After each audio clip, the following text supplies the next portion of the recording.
Attentat à la grenade à Hanous, une quatrième hypothèse.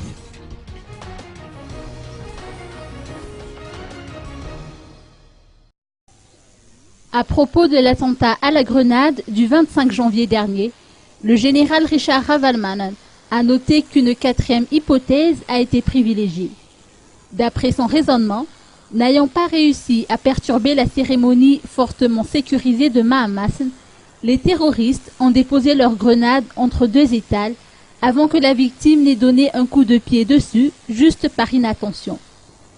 Le colonel Florence Rakoutman du CIRGN a ajouté que 4 individus ont été convoqués dans cette même affaire pour les besoins de l'enquête, à l'instar de Alain Ramarson et d'une dizaine d'autres auditionnés, puis ils ont été relâchés.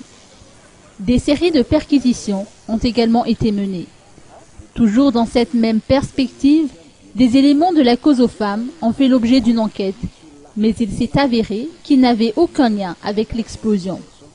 À titre de bilan de ces 4 dernières années, le général Richard Ravalmanen a fait savoir que 6 actes de rébellion, 2 fomentés par les éléments du CAPSAT, 1 par le RAS, 1 par le FIGN et 1 par le RFI, ont été avortés.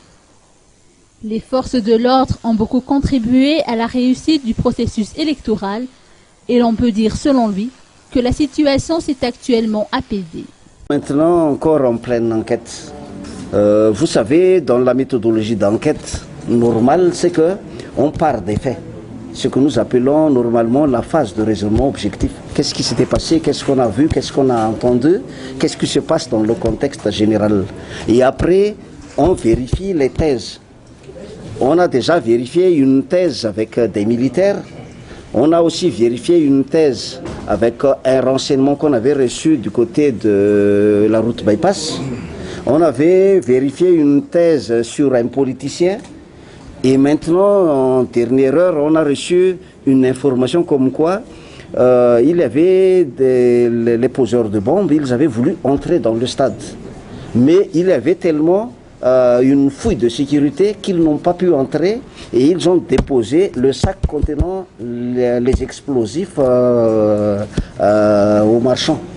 Et le marchand, le soir, lorsque il n'était pas venu récupérer le sachet, elle a donné un coup de pied et ça a explosé. C'est pour cela que son pied a été parti.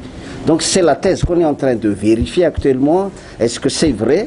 Et celui qui a posé le sac, donc on est en train de vérifier. On a des photos, on a des images. On va vérifier qui parmi ces gens-là était celui qui a déposé le sachet.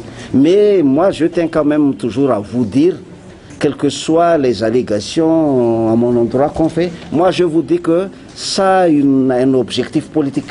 Ce n'est pas une querelle entre familles, ce n'est pas une guerre de voisinage, mais ça a un objectif politique. Celui qui dit que ça n'a pas un objectif politique, c'est celui qui essaie de fermer les yeux et qui essaie de détourner la réalité.